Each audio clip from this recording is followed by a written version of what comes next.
할렐루야.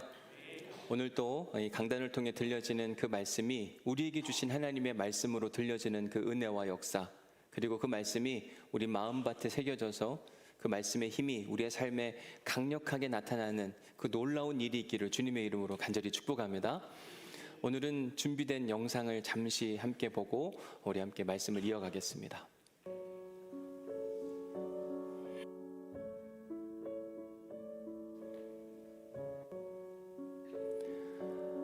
이 영상에 보면 두 개의 창고가 있잖아요. 근데 한 창고에는 사람들이 길게 줄을 서서 있고, 다른 한 창고에는 누군가 기다리는 것 같은데 아무도 오지 않습니다. 길게 줄을 선 곳에서는 사람들이 뭔가를 들고 와서 자꾸 제출을 해요. 근데 한쪽에서는 아무리 기다려도 사람이 오지 않습니다. 도대체 이 두 창구는 어떤 역할을 하는 건데 이렇게 상반된 대조적인 모습들을 보인 것인가? 이 창구 위에 쓰여져 있는 문구를 보니까 People who want change, 그리고 다른 한 창구는 People who want to change. to라고 하는 전치사 하나만 들어갔는데 완전히 다른 결과를 나타내는 걸 보게 됩니다. People who want change. 사람들은 변화를 원한다. 변화를 원하는 사람들은 오시라. 이렇게 이야기를 했을 땐 사람들은 막 엄청 줄을 서는 거죠. 그런데 People who want to change. 자기 자신을 바꾸려고 하는 사람들을 초청했을 때는 아무도 오지 않는 겁니다. 사람들은 끊임없이 변화를 원합니다. 이건 이렇게 해주세요. 저건 저렇게 해주세요. 뭔가 달라졌으면 좋겠습니다.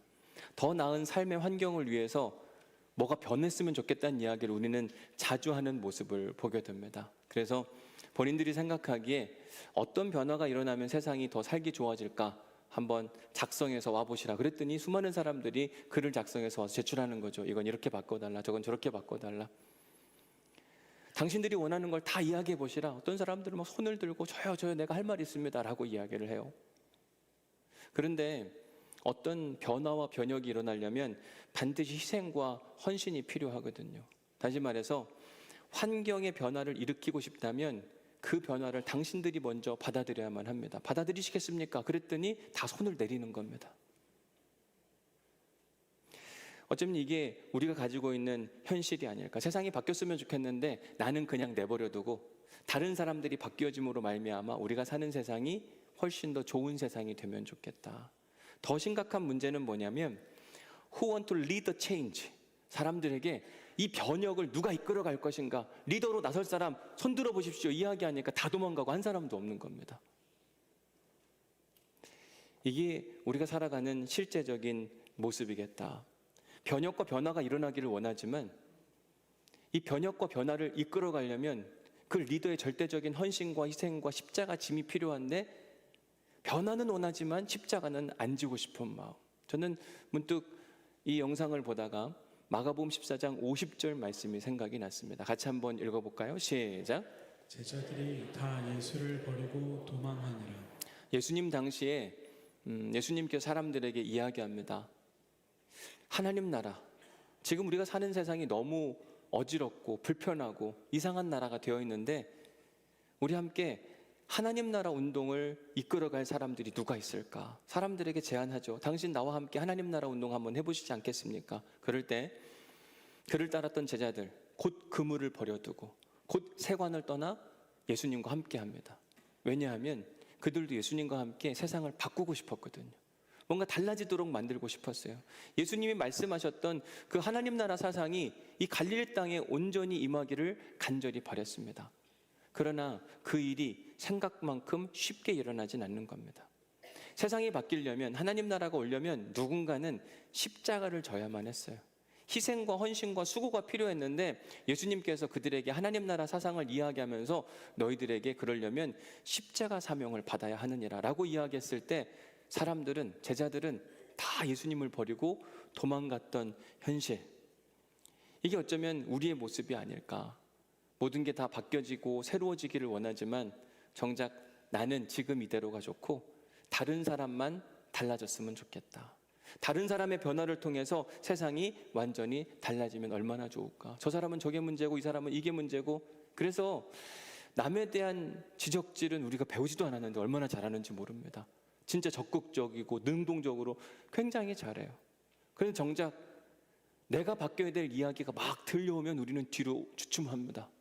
그리고 더 이상 듣기 싫어서 도망가는 사람들이 얼마나 많은지 몰라요. 제가 한 번은 목회를 하면서 성도들의 바람, 뭘 그렇게 힘들어하는가라고 하는 마음 가운데 성도들에게 이런 광고를 한 적이 있어요. 제가 여러분들의 어려움을 좀 들어드릴 테니까 다 한번 와보시라. 원하시는 분들은 진짜 다 오셔도 된다. 그랬더니 정말 저 영상에 보는 바와 같이 많은 분들이 오셨어요. 그리고 얘기해 보시라. 신앙생활하면서 교회 생활하면서 뭐가 그렇게 힘들고 어렵더냐. 주춤주춤하다가 진짜 얘기해도 된다. 다 들어드릴 테 걱정하지 마시라. 그랬더니 본물 터지듯이 여기저기서 목사님 신앙생활 해보니까 이게 진짜 힘든 것 같은데 이건 좀 안 했으면 좋겠습니다. 이건 이렇게 바뀌었으면 좋겠고 이 문제는 이렇게 해결되는 게 진짜 옳은 것 같습니다. 한두 사람 이야기하기 시작하니까 막 정신없이 막 이야기를 하더라고요. 묵묵히 다 들어드렸습니다. 한참을 들어드렸더니 이제는 더 이상 얘기를 안 하시더라고요. 얘기할 거 다 하셨냐 그랬더니 다 했대요. 그럼 지금부터 이 모든 문제에 대한 해결책을 여러분들에게 제시해 드리겠습니다. 우리 함께 한번 이 문제들을 해결해 봅시다. 그렇게 하고 나서 아무개 장로님 아까 그런 게 되게 불편하다고 말씀하셨잖아요. 진짜 그거 엄청 불편하고 안 좋은 것 같습니다. 그거 우리 개선하면 참 좋겠습니다. 그 일 개선한 거에 장로님이 앞장서서 해주시면 진짜 좋을 것 같습니다. 아무개 권사님 보니까 권사님 아까 그게 엄청 불편하고 힘들고 어렵다고 그랬죠. 이제 이렇게 얘기하기 시작하니까 다 고개를 숙이는 거예요. 왜냐하면 말은 꺼내놨는데 그 말에 대한 책임 그거 누가 할 거냐, 말한 사람이 해야지 라고 이야기하니까 그때부터는 안 하고 싶은 거죠. 교회를 하다 보면 뭐가 바뀌어야 되는지 몰라서 못하는 게 아니라 어느 때는 다 아는데도 불구하고 못할 때가 있어요.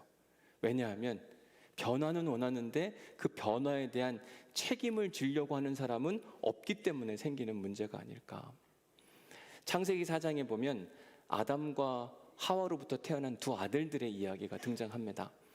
아담이 그의 아내 하와와 동침을 하며 임신을 했고 아이를 낳았는데 첫째 아들의 이름은 뭐예요? 가인이고 둘째 아들의 이름은 아벨이었습니다. 그들에게는 각각 직업이 있었는데 아벨은 양을 치는 자였고 가인은 농사를 짓는 자였습니다. 세월이 지난 후에 가인은 땅의 소산으로 제물을 삼아 여호와께 드렸고 하나님께 제사를 드렸습니다. 귀한 일이죠. 아벨도 똑같이 자기도 양의 첫 새끼와 그 기름을 하나님께 올려드렸더니 둘이 똑같이 하나님께 제사를 드렸는데 하나님께서 아벨과 그의 제물을 받으셨대요. 그런데 이 뒤에 나올 이야기는 뻔하잖아요. 그러면 가인과 그의 제물은 받지 않으신 겁니다. 왜 안 받으셨을까? 가인과 아벨의 제사의 차이가 무엇일까? 가인의 제사를 다시 한번 보면 이렇게 되어 있습니다. 가인은 땅의 소산으로 제물을 삼았대요. 가인은 그냥 곡식을 잘 길러서 그 안에 있는 어떤 걸 그냥 갖다 하나님께 드렸어요. 그런데 아벨을 보십시오. 아벨은 창세기 4장 4절에서 아벨은 자기도 양의 첫 새끼와 그 기름으로 예배를 드렸다고 이야기합니다. 양의 첫 새끼라고 하는 건 하나님께 미리 예물로 드릴 걸 구분해 놨다고 이야기하는 겁니다. 하나님이 원하시는 건 무엇이냐면 그의 마음의 태도와 자세였어요. 미리 구별해서 이건 하나님의 것. 근데 가인은 그냥 있는 것 중에 엄청난 차이입니다. 그래서 하나님께서 예배를 받았다라고 이야기할 때 뭐라고 표현을 했냐면 가인과 그의 제물은 받지 아니하고 아벨과 그의 제물은 받았다고 이야기합니다. 하나님이 원하시는 건 제물의 문제가 아니라 무엇의 문제냐면 가인과 아벨의 마음의 문제였던 거예요. 그렇기 때문에 이 제사에서 가장 큰 핵심적인 문제는 가인의 마음의 문제였습니다.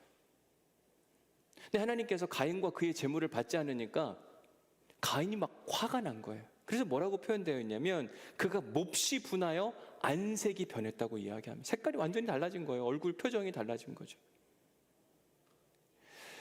왜 이 문제가 발생했을까? 이런 상황이 발생하면 자기 스스로를 돌아봐야 되거든요. 하나님은 왜 내 예배를 안 받으시지? 뭐가 문제지? 그런데 가인에게는 자기를 돌아볼 힘이 없는 겁니다. 누굴 탓하고 싶은 거예요. 여러분 가인은 맨 처음 누구를 탓했을까요? 하나님. 뭐야 하나님, 내가 이렇게 최선을 다 예배하는데 왜 안 받아주시는 거야? 근데 하나님께 감히 그렇게 할 수 없으니까 결국 그 화살이 누구한테 가요? 아벨한테 가는 겁니다. 하나님께서 그 모습을 아시고 여호와께서 가인에게 이르시되 내가 분하여 함이 어찌 됨이며 안색이 변함은 어찌 됨이냐. 이 말인즉슨 너는 화를 낼 필요도 없고 안색이 바뀔 필요도 없다. 그건 나의 문제도 아니고 아벨의 문제도 아니고 누구의 문제? 너의 문제이니라. 너가 달라지면 되는데 왜 너가 바뀔 생각은 하지 않고 그 모든 화살을 하나님, 그 모든 화살을 아벨 너희 동생에게 돌리려고 하는 것이냐. 답답한 거죠. 그런데도 불구하고 가인은 달라질 생각이 없었어요. 그러자 하나님이 한 번 더 이야기하십니다. 내가 선을 행하면 어찌 낯을 들지 못하겠느냐. 선을 행하지 아니하면 죄가 문에 엎드려 있느니라. 죄가 너를 원하나. 지금 너는 죄 지을 가능성이 굉장히 많아. 그 마음을 고쳐먹지 않으면 지금 당장 죄를 지을 것 같아. 그러니까 너는 죄에 압도당하지 말고 너가 죄를 다스리라고 이야기합니다. 그러면 그때 깨달아야 되는데 가인이 깨닫지 못했어요. 그리고 결국은 4장 8절의 일이 일어난 겁니다. 같이 한번 읽어봅니다. 시작. 가인이 그의 아우 아벨에게 말하고 그들이 들에 있을 때에 가인이 그의 아우 아벨을 쳐 죽이니라.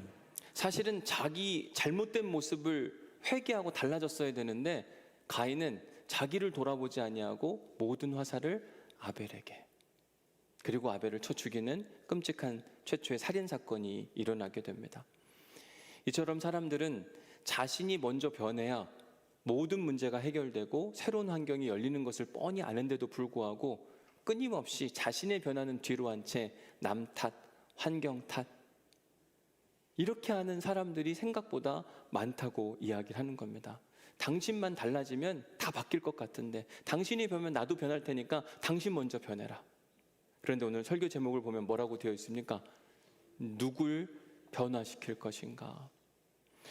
여러분, 하나님은 누가 변하기를 원하실까요? 옆 사람에게 이렇게 인사하면 좋을 것 같습니다. 하나님은 당신의 변화를 원하십니다. 하라고 한다고 하면 큰일 나죠. 싸워요. 내가 변해야 된다고 이야기를 하는데, 그렇게 이야기했다 하더라도 여러분들이 하나님은 누가 변하기를 원해요? 내가 변하기를 원하는 거예요. 그럼 옆 사람한테 해야 될 인사는 뭐냐면 제가 변하겠습니다. 제가 변하지 못해서 죄송합니다. 라고 말하는 게 맞겠죠. 그죠? 그러면 옆에 있는 분은 이렇게 이야기하셔야 되겠죠. 그 약속을 꼭 지키시기 바랍니다.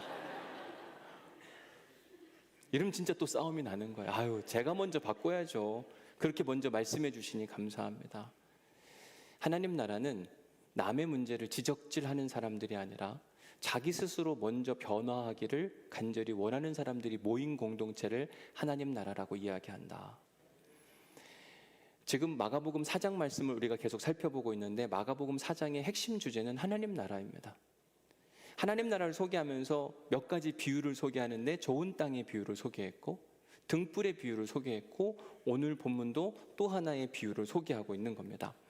24절 말씀에 보면 또 이르시되 너희가 무엇을 듣든가 스스로 삼가라.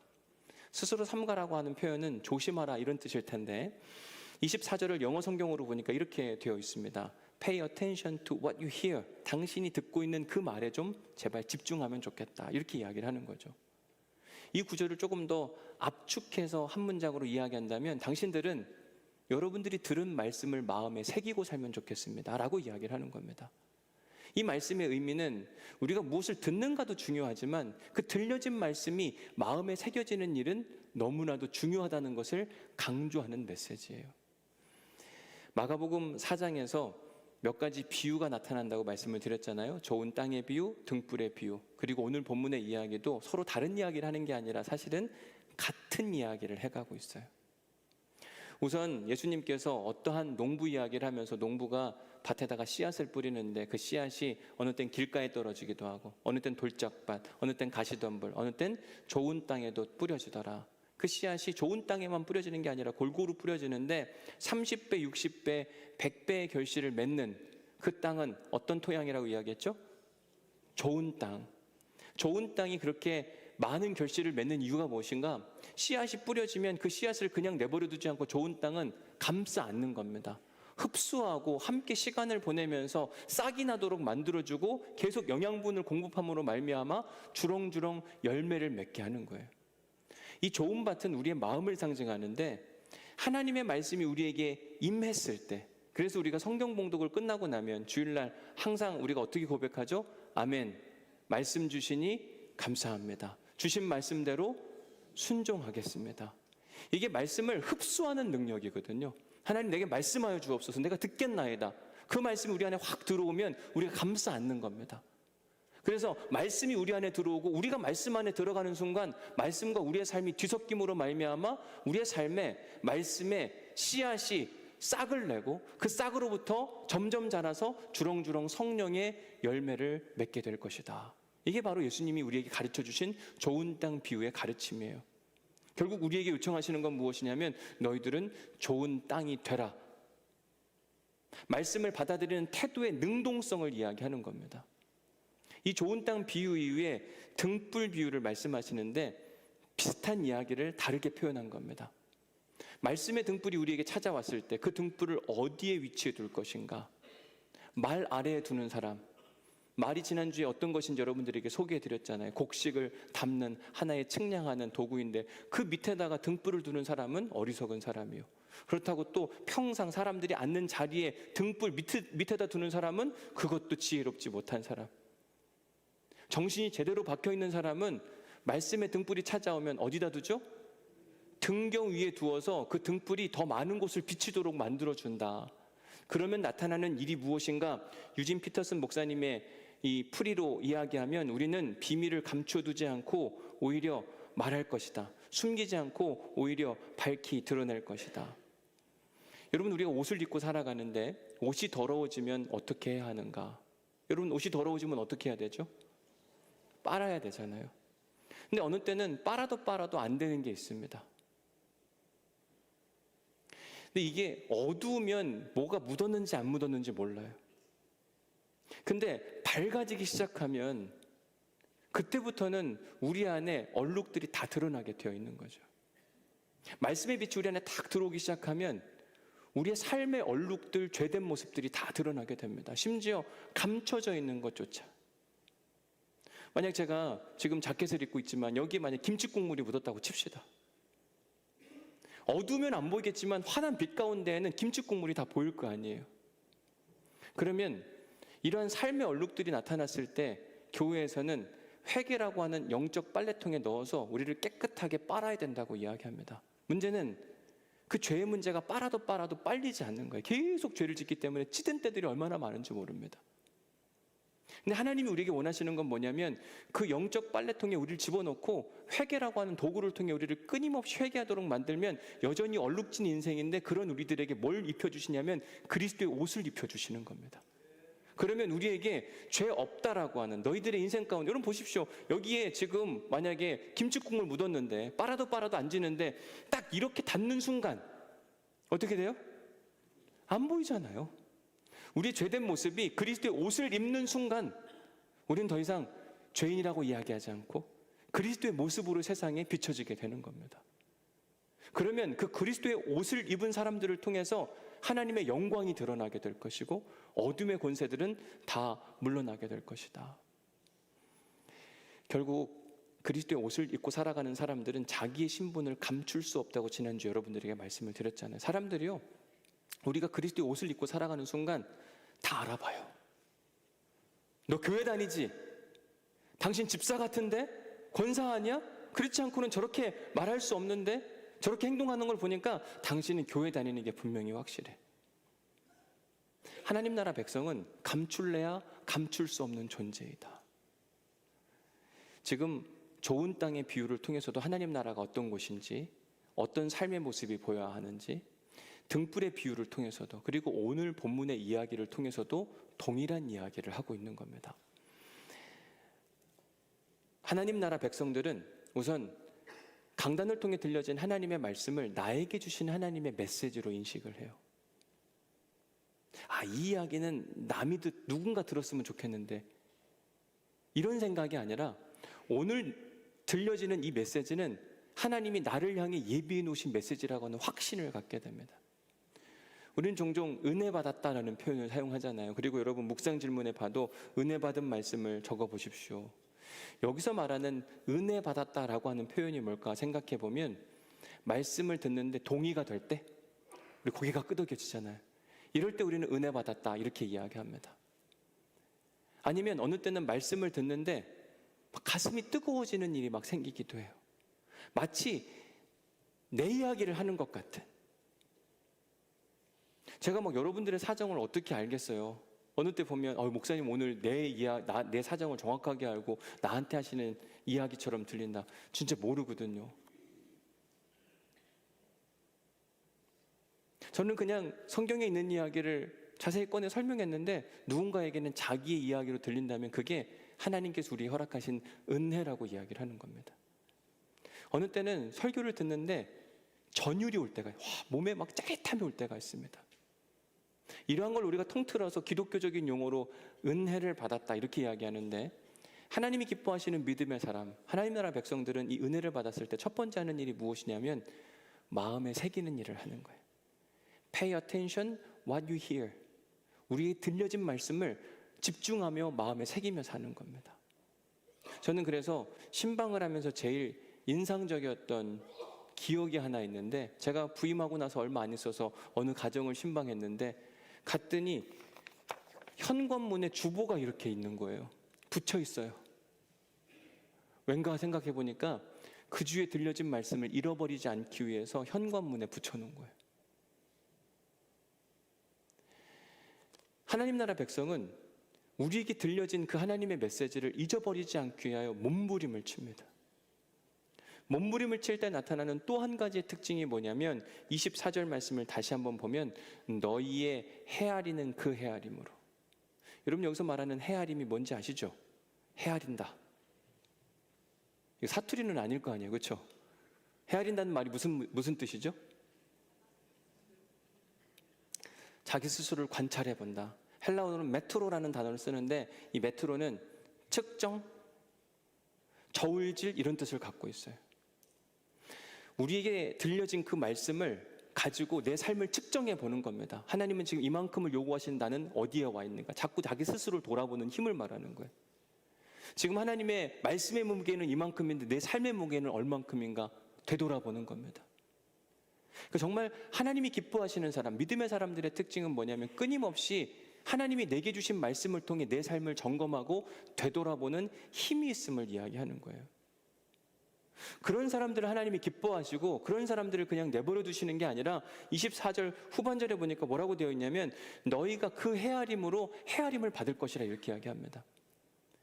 이 말의 의미가 뭐냐면 우리가 하나님이 주신 말씀으로 우리의 삶을 헤아리잖아요. 그러면 하나님도 우리의 모습을 보시고 그 헤아림 가운데 야 너는 진짜 좋은 사람이다. 왜냐하면 너에게 준 그 메시지를 통하여 너의 삶을 바꿔가려고 애쓰는 모습을 보니까 내가 가만히 있을 수가 없구나. 뭔가를 더 주고 싶은 마음이 든다. 그래서 24절 맨 끝에 뭐라고 되어 있냐면 너희가 헤아림을 받을 것이며 더 많이 받으리니, 뭔가를 좀 끊임없이 하나님은 주고 싶으시다. 그래서 25절에 이렇게 이야기를 하죠. 있는 자는 받을 것이요. 무엇이 있는 자냐면 자기 스스로를 헤아릴 수 있는 힘이 있는 자는 뭔가를 더 하나님으로부터 받을 것이고, 반대로 자기 스스로를 헤아리는 힘이 없는 자들은 있는 것까지도 어떻게 해요? 빼앗겨 버리라. 저는 25절 말씀을 읽다가 마태복음 25장 이야기가 문득 생각이 났습니다. 마태복음 25장에 보면 달란트 비유가 등장하는데 어느 한 주인이 어딘가 떠나면서 사람들에게 달란트를 주는 겁니다. 그 재능대로 한 사람에게는 5달란트를 주었고 한 사람에게는 2달란트를 주었고 또 다른 한 사람에게는 1달란트를 주었습니다. 그때 1달란트 받은 자는 가서 곧바로 장사를 해서 5달란트를 받은 자가 또 5달란트를 남겼습니다. 또 2달란트 받은 자는 똑같이 하여서 또 2달란트를 남겼어요. 그런데 1달란트 받은 자는 땅을 파서 주인에게 받은 그 1달란트를 땅에 묻었습니다. 나중에 세월이 한참 지나고 나서 주인이 돌아와서 이제 결산하는 날이 찾아온 겁니다. 그랬더니 5달란트 받은 자가 이야기하죠. 주인님, 저는 당신에게 받은 5달란트로 장사를 해서 5달란트를 더 남겼습니다. 착하고 충성된 종아 잘했다. 2달란트 받은 자도 주인님 저도 2달란트를 받았는데 2달란트 더 남겼습니다. 참 잘했다. 한 달란트 받은 자가 이렇게 이야기합니다. 마태복음 25장 24절 말씀 같이 읽어볼까요? 시작. 한 달란트 받았던 자는 와서 이르되 주인이여 당신은 굳은 사람이라 심지 않은 데서 거두고 해치지 않은 데서 모으는 줄을 내가 알았으므로. 주인을 잘못 오해한 겁니다. 당신은 그냥 내가 여기 묻어둔 거 그냥 다시 갖다 주는 걸 제일 좋아하는 것으로 내가 알고, 혹여나 또 이거 잊어버리면 큰일 날까, 손해보면 큰일 날까 두렵고 염려하는 마음 가운데 땅에 묻었다가 그냥 고스란히 다시 가져온 겁니다. 그때 그 주인이 이렇게 이야기합니다. 그에게서 한 달란트를 빼앗아 10달란트 가진 자에게 주라고 이야기합니다. 왜냐하면 저놈은 한 달란트 줄 가치도 없다고 이야기를 하는 거죠. 그러면서 오늘 본문 25절에 나온 이야기를 다시 한번 반복해서 29절, 마태복음 25장 29절에서 합니다. 무릇 있는 자는 받아 풍족하게 되고 없는 자는 그 있는 것까지 빼앗기리라. 오늘 본문의 이야기로 함께 묶어서 이야기해 보면, 무릇 자기 자신을 헤아릴 줄 아는 사람들은 더 풍성한 은혜를 받게 될 것이지만, 자기를 헤아리는 힘과 능력이 부재한 사람들에게는 그들이 지금 가지고 있는 것도 빼앗겨 빈 털터리의 인생이 될 것이라고 말씀하시는 겁니다. 사랑하는 성도 여러분, 오늘 설교 제목을 보시면 뭐라고 되어 있어요? 누굴 변화시킬 것인가? 도대체 우리는 누구를 변화시켜야만 하는가? 말씀의 씨앗이 우리에게 뿌려졌을 때, 말씀의 등불이 우리에게 찾아왔을 때 우리가 해야 할 일은 첫 번째 그 말씀을 마음에 새기는 겁니다.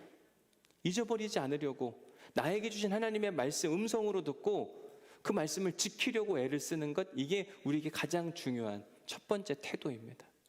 그리고 나서 두 번째, 남을 바꾸려고 하지 말고 내가 그 말씀에 부서지고 깨어져서 새로운 사람이 되기로 다짐하는 성도들을 하나님이 지금도 찾고 계시는 겁니다.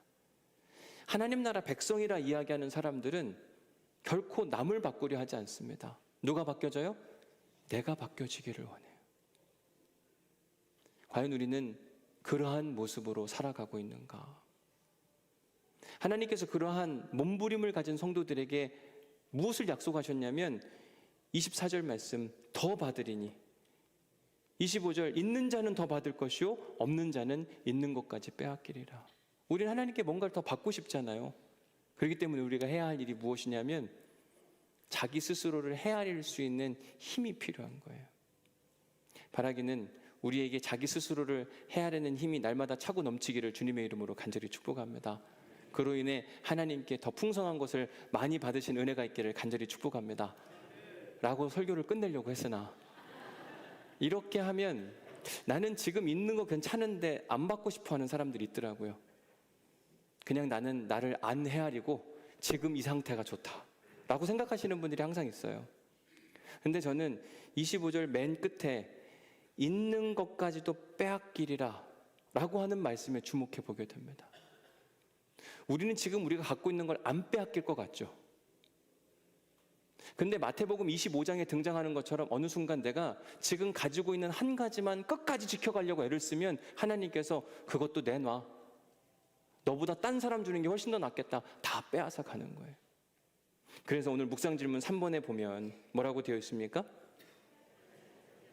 빼앗기지 않으려면, 우리가 지금 가지고 있는 것 자체를 빼앗기지 않으려면 해야 할 일이 무엇이냐면 나 자신을 헤아리려고 하는 태도가 살아있어야만 합니다.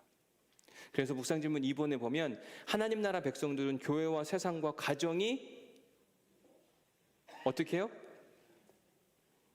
바뀌기만을 바라지 않고 누구부터? 나 자신부터 변화를 받아들이고 그 변화에 도전하려고 합니다. 자꾸 남을 바꾸려고 하지 마세요. 누가 바뀌어야 돼요? 내가 바뀌어야 되는 겁니다. 세상을 바꾸려고 한다고 세상이 바뀌지 않습니다. 내가 바뀌면 세상도 바뀔 가능성이 있는 것뿐인 거예요. 자꾸 우리가 어리석게 행동을 해요. 가정 안에서도 여보 당신만 잘해봐라, 내가 그렇게 하나. 결국 그것 때문에 싸우잖아요. 결국 세상을 바꾸는 힘은 내가 남을 바꾸는 데 있는 게 아니라 내 스스로가 변화되어지는데 가정도 달라지고 교회도 달라지고 세상도 달라질 수 있는 겁니다.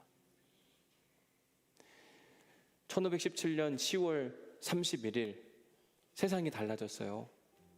그 이유가 뭐냐면 마틴 루터라고 하는 사람이 종교 개혁을 향한 95개조 방방문을 탁 박았거든요. 근데 그 95개조 방방문은 세상을 향한 외침이 아니라 교회를 향한 외침이었어요. 달라져야 된다. 교회가 이대로는 안 된다. 근데 보면 자꾸 우리는 세상이 문제여서 교회도 위기라고 이야기합니다. 전혀 그렇지 않아요. 세상이 아무리 악해도 교회는 전혀 문제가 없는 건 교회 안에 하나님이 든든히 살아계시잖아요. 문제는 교회가 그 힘을 잃어버리기 때문에 생기는 문제 아닐까요?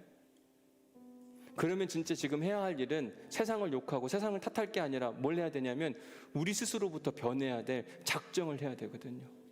근데 자꾸 변화만 요구해요. 이것 좀 제발 해달라, 저것 좀 제발 해달라.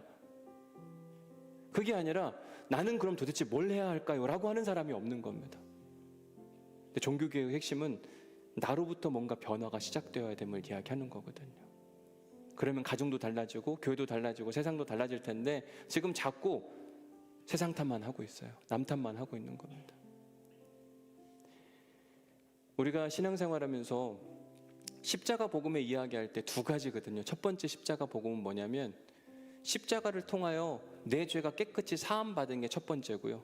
항상 우리는 여기에만 집중합니다. 그래서 나는 나 같은 죄인 살리신 하나님의 은혜 감사해. 근데 하나님이 원하시는 건 뭐냐면 그 십자가 은혜 다음에 십자가를 질 사명자를 필요로 하시거든요. 근데 십자가를 질 사람이 없는 겁니다. 십자가 질 사람 누구 손 들어봐. 그럼 다 내려요. 십자가 들고 갈 사람 그러면 다 도망가는 겁니다.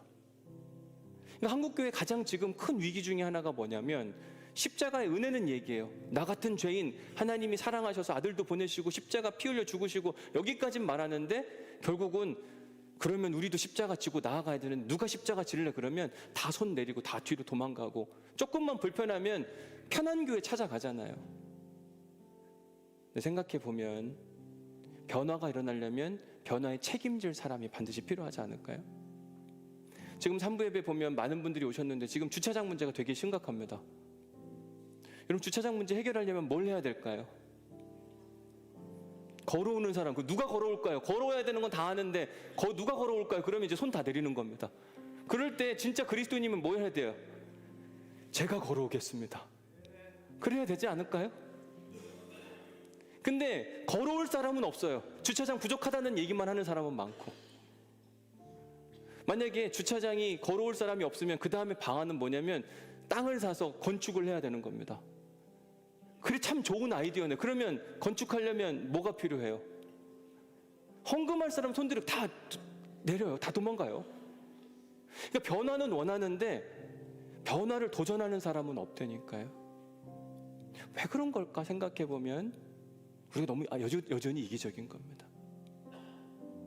이걸 해줬으면 좋겠고 이걸 해줬으면 좋겠는데 정작 그 일을 누가 담당해서 할 거냐? 아무도 안 한다고 이야기해요. 한국교회가 건강해졌으면 좋겠고 교회 담임 목사 청교회원에서도 건강한 목회자를 찾으려고 리스트를 얼마나 많이 만들어 놓는지 모릅니다. 한 10개 점점 늘어나요. 그런데 요즘에 교회에서 지난주에 여러분들 몇 주간 우리 새로 신천 임원하는 거 리스트 막 하고 자기 점검해서 내라고 막 했잖아요. 담임 목사 뽑을 때는 막 조건이 이만큼인데 집사, 권사, 장로 뽑는데 조건 요만큼 해놓고 이것도 힘들어 하시는 분들이 계시더라고요. 그러니까 좋은 담임 목사 뽑고 싶은데 좋은 성도가 누가 되겠습니까? 그러면 없어요. 이게 우리의 가장 큰 넌센스인 겁니다. 십자가의 은혜를 누리는 우리 모두가 되기를 원하는데 십자가를 질 사람도 하나님 지금도 찾고 계시거든요.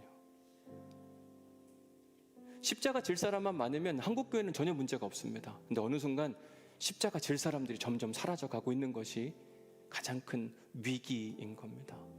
그래서 오늘 우리가 함께 부를 찬양이 뭐냐면 주님 내가 여기 있사오니 나를 사용하여 주옵소서.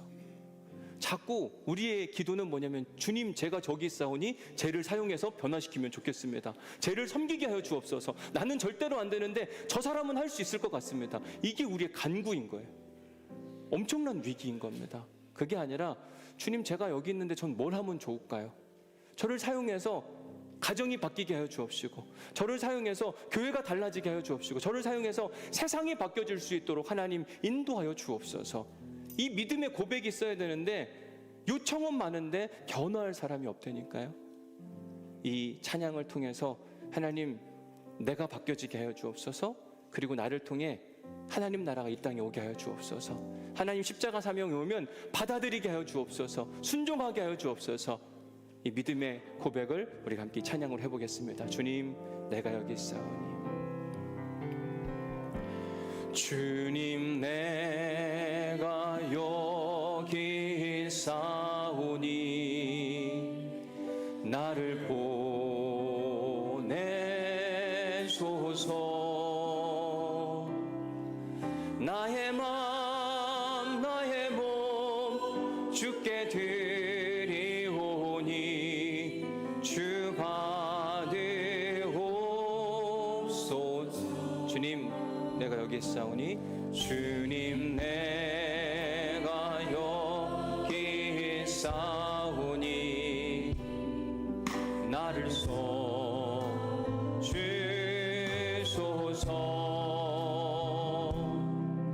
가진 것 모두 다 주께 드리오니 주 받으. 우리 한 번 더 찬양합시다. 주님, 내가 여기 있사오니 나를 변화시켜 주옵소서. 주님, 내가 여기 있사오니 나를 보내소서. 나의 마음 나의 몸 주께 드리오. 주님, 내가 변하고 내가 하나님 나라를 위해 쓰임받기를 소망합니다. 나 자신을 헤아리는 마음이 살아나게 하여 주옵소서. 주님, 내가 여기 있사오니 나를 써주소서.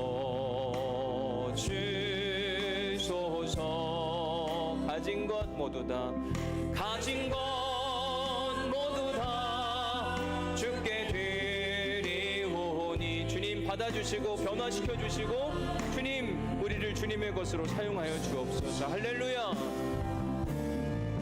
할렐루야.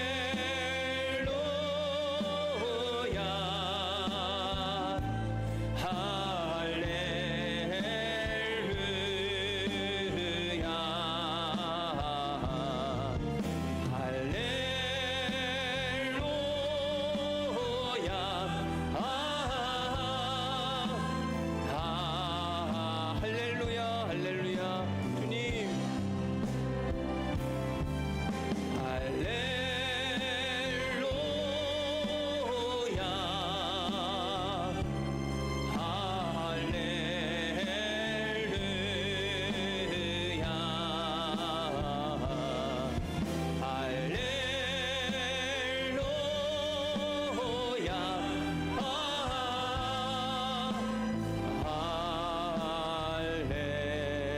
나를 받으옵소서. 나를 받으옵소. 나를 받으옵소서. 나를 받으옵소서.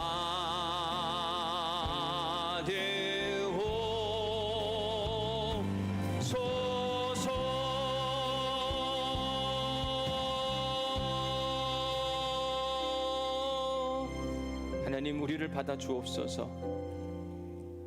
우리를 산산이 부서뜨려서 새로운 사람으로 만들어 주옵소서. 깨어지고 깨어져도 그리스도의 옷을 입는 사람들마다 빛난다고 주님 말씀하셨사오니 주님, 우리에게 깨어짐과 함께 그리스도의 옷을 입혀 주시옵소서. 그로 인하여 세상을 비난하고 세상을 탓하지 않게 하시고 세상을 두려워하지 않게 하여 주옵시고 세상에 나아가 우리가 빛으로 살아갈 수 있도록 인도하여 주옵소서. 하나님, 지금 무언가를 가지고 있다고 착각하지 않게 하여 주옵소서.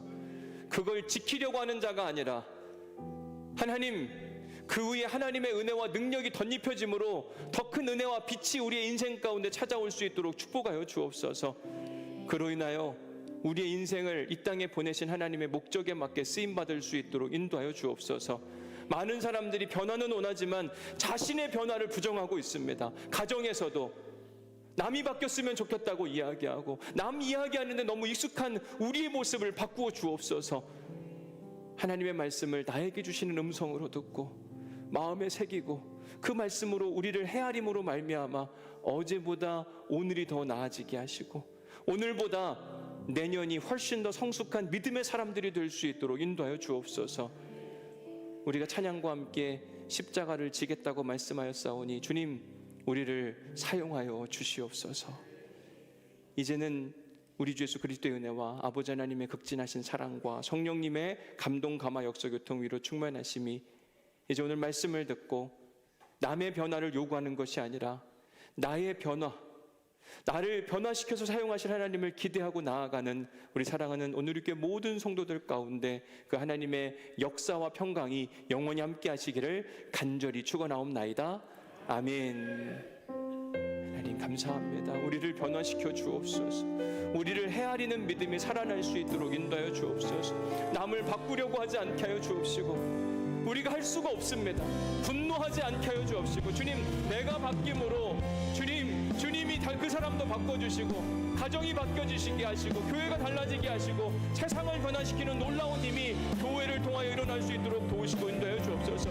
우리를 통하여 그 역사가 일어나게 하여 주옵소서. 하나님, 내가 변하게 하여 주옵시고 우리가 변하게 하여 주옵시고, 아버지 그리스도인들의 교회를 통하여 놀라운 하나님의 은혜와 역사가 이 땅 가운데 나타날 수 있도록 인도하여 주옵소서. 종교개혁은 여전히 필요합니다. 하나님, 내 삶을 바꿔지게 하여 주옵시고 그리스도의 은혜 가운데로 나아가게 하여